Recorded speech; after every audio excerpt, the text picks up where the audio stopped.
Hello everyone, আসসালামু আলাইকুম। Welcome to my new blog. কেমন আছেন আপনারা? আশা করি সবাই অনেক ভালো আছেন। বৃষ্টির দিনে কিন্তু খিচুড়ি, গরুর মাংস, তারপর হচ্ছে হালিম, এগুলো খেতে সবচেয়ে বেশি ভালো লাগে।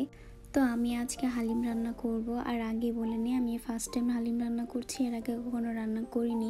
অবশ্যই ভুল হলে ক্ষমা দৃষ্টিতে দেখবেন। আমি হালিম মিক্সের প্যাকেট থেকে হালিমের যে ডালটা আর একটা মশলা পেয়েছি, তো আমি হালিম মিক্সের ডালটাকে একটা বাটিতে 1 ঘন্টার জন্য ভিজিয়ে রাখবো নর্মাল পানি দিয়ে। তারপরে একটা ফ্রাই প্যানে আমি সামান্য তেল দিয়ে দিব, তার মধ্যে দিয়ে দিয়েছি পেঁয়াজ কুচি। আমি পেঁয়াজগুলোকে এখন বেরেস্তা করে নেব।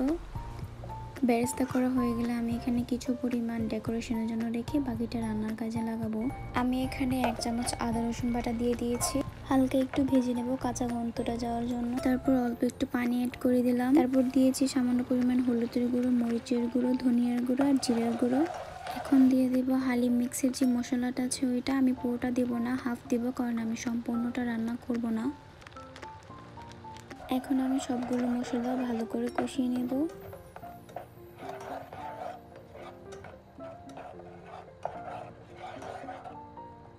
কষানো হয়ে গেলে আমি এখানে ধুয়ে রাখা মাংসগুলো দিয়ে দেব। এগুলোকে আমি খুব ভালো করে কষাবো। আমি এক্সট্রা কোনো পানি অ্যাড করব না, মাংস থেকে যে পানিটা উঠবে ওইটা দিয়ে আমি রান্না করব।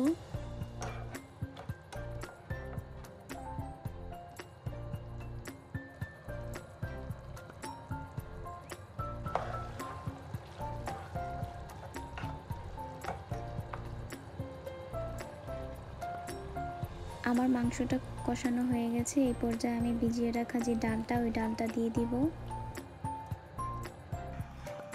এখন আমি ডালটাকেও 2-3 মিনিটের মতো ভালো করে কষিয়ে নেব। অবশ্যই নাড়তে হবে। কষানো হয়ে গেলে আমি এখানে পরিমাপ মতো পানি অ্যাড করে দেব।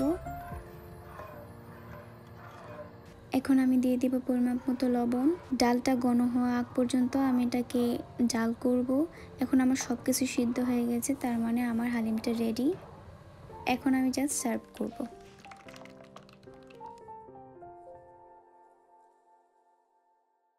ভিডিওটি দেখার জন্য ধন্যবাদ। কেমন লাগলো অবশ্যই কমেন্টে জানাবেন। ভালো লাগলে একটি লাইক দিবেন। দেখা হচ্ছে নেক্সট ভিডিওতে। ভালো থাকবেন সবাই। আল্লাহ হাফেজ।